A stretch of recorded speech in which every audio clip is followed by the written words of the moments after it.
Manchester United have reportedly made their first bid ahead of the January transfer window for PSG left-back Nuno Mendes, who formerly played under Ruben Amorim at Sporting, a very attacking-minded player. Some people think he's the best left-back in the world when in form, but again, has had a few injury issues. But have Manchester United made an offer for this guy? Because it has come from a very, very reliable source of information, top source information.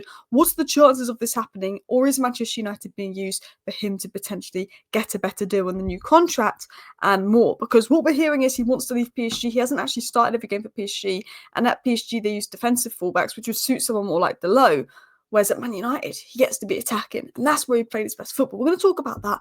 We're going to talk about the news around Nuno Mendes, the other left wing backs United are looking at, and what left wing back could, INEOS bring in the January window. We've been linked to Danny Olmo. We've been linked to a new goalkeeper signing. There is talk of Bayindir leaving in January.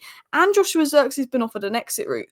Now, how much will United have to spend in January? Could they cash in on Garnacho? Could they cash in on Rashford? We will talk about that. Why Amorim's doing a better job than you think, and what the biggest issues are at Manchester United going forward. So, hello and welcome back to Alice Talks Football, and welcome back to your 10-minute Manchester United news roundup, where there's a little bit of transfer news coming out ahead of the January window.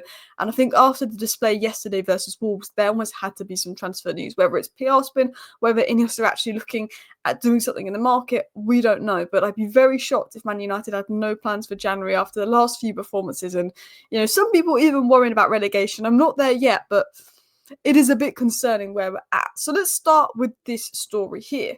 Nuno Mendes wants to leave PSG after negotiations for a new contract extension reached at a standstill. I don't think Nuno Mendes is going to sign a new contract at PSG. Number one, because he's not started every game this season and he's not utilising his best role. Number two, he's been there a while. We might want to change a change of scenery. If I'm going to be honest, it was said that United have made an offer and Mendes is not indifferent to the proposal. However, PSG remain confident on extending his deal past 2026. Now, PSG believe they're confident that they will extend his deal. Maybe he's, gone and used, his agent George Mendes and linked himself to United because Ruben Amorim's at United and it's an obvious link to make to get PSG to offer him a new contract, and maybe he does commit his future to PSG. But there is reports saying that he wants to leave PSG. Now, Fabrice Hawkins is a tier one source of information when it comes to PSG news, in my opinion, and he said that Manchester United have made a bid for Nuno Mendes and the player is said to be keen on joining Ruben Amorim. So he is saying that we've made the offer and apparently Nuno Mendes is keen, and as things stand, Nuno Mendes wants to leave PSG. So this has come out from good sources of information. Now, I'm in two minds about it because it's reliable journalists. We obviously need a left wing back, and Nuno Mendes is a perfect fit. But the other part of me goes, well, this is sort of when we're linked to Gyökeres, a player that's worked under Ruben Amorim, player in position that Man United need. Is it just, journalists, sort of clutching at straws and linking them to Man United for clicks and attention?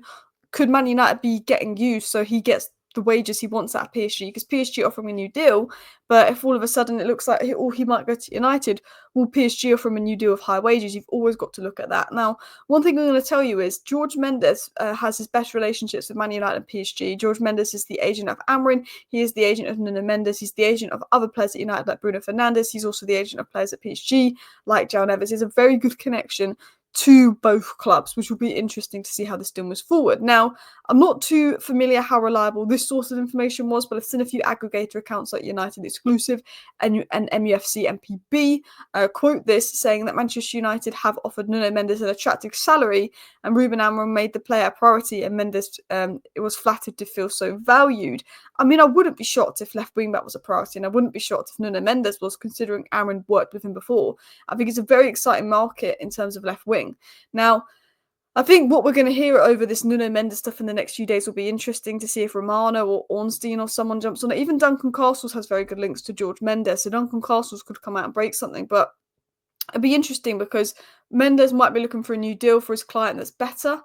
So he'll use Man United for that, but also he also represents Amorim. So it'll be interesting to see. But obviously, if you do not know, Nuno Mendes' contract runs out in 2026, which means he's just got over a year left, which means he could be available on a reduced fee.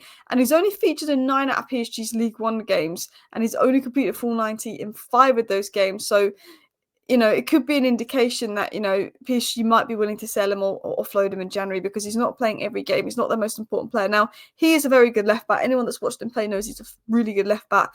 The only worry with him was that big injury he suffered. Was it in the 22-23 season? Now, if we don't get him, it's not the end of the world. You've got Davies available for free in the summer. Mendes, who wants to leave PSG. Balde, Barca broke. Dorgu is probably going to be available for 30 million. And De Kuyper, who's at Club Brugge. There's a lot of good attacking left backs out there.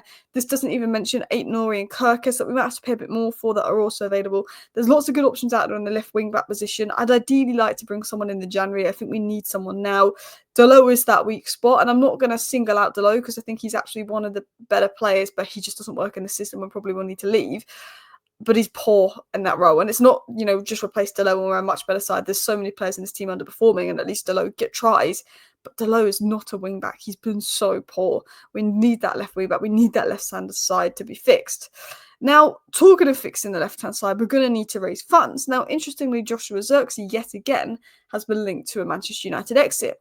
Juventus are willing to offer Joshua Zirkzee an escape route out of Manchester United to reunite him with Thiago Motta. However, they rejected the chance to pursue a move for Marcus Rashford. Well, Marcus Rashford doesn't really suit Motta, but Joshua Zirkzee does. So, that doesn't surprise me. And Rashford's looking at Spain, not Italy. Now, there is talk of Italian clubs wanting to go back in for Zirkzee. Now, a lot of people in the Man United fan base think that Zirkzee is this rubbish player.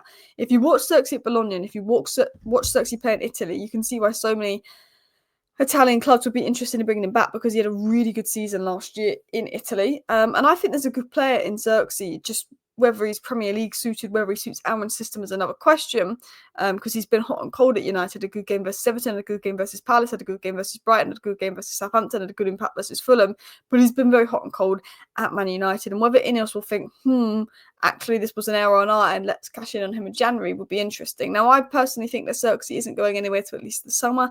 I think INEOS want to give him more time and not cash in on him now. But it'll be intriguing to see what does happen with Joshua Zirkzee at United, because there is rumours of Italian clubs showing interest in him. He's not playing week in, week out, and it's not gone well for him.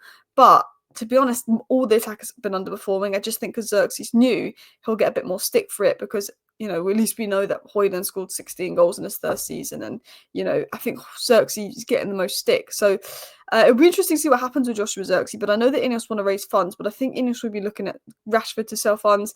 Maybe they look at Garnacho. I don't think they'll make a decision on Zirkzee to the summer because he's only just got in the door. And I think for me, while I don't think Zirkzee's hit the ground running, I'm only going to fully judge him next season when the system's more in place, it's more sustainable, and he's been here a year to adapt. He's barely got in the door, so I feel like it's still a little early to just completely write Zirkzee off. Now, talking of a deal that could be amazing, Barcelona could activate the sale of VIP seats worth 120 million euros to secure Man United target Dani Olmo's registration. If Barcelona do not register Olmo by the 31st, he could leave the club on a free.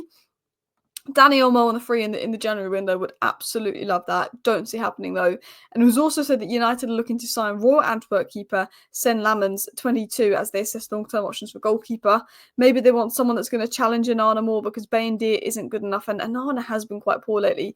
This time 2 weeks ago, I'd say Onana had been the best goalkeeper in the league. He'd started the season really well, but these last 2 weeks, he's been really poor. Now, the one sort of big question and report going about is that the word is that Man United have not got any money to play with in January without sales, and the situation's described as difficult.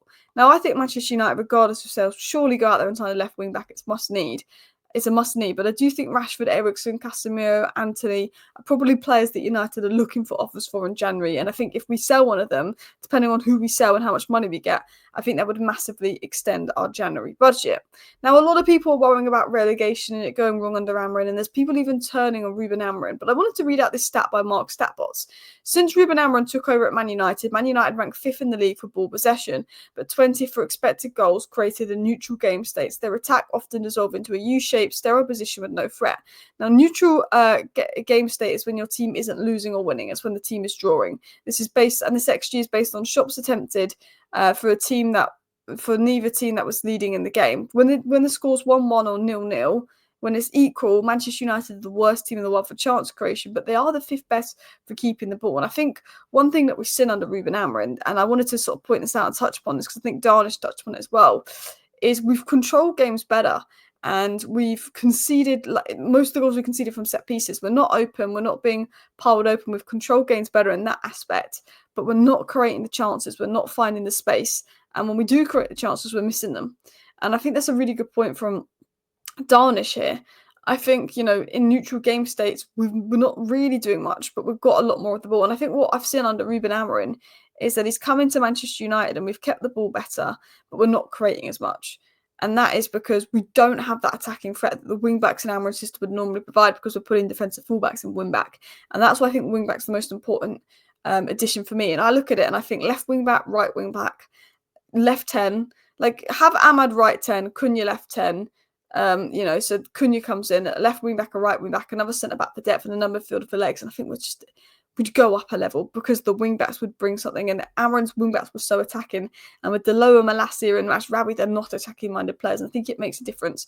But I think I like what Darnish picked out there. Man United aren't conceding anymore by being open. We're conceding silly goals from set pieces, and the attacking threat is lacking as well, but we're controlling games a lot better under Ruben Amorim. Now, listen, people, this is my roundup of the Manchester United news in 10 minutes, but that is why I'm a bit positive about Amorim and how we can turn it around, and why I really think a fullback would be an important signing. Let me know your thoughts down below. Thank you for watching. Bye.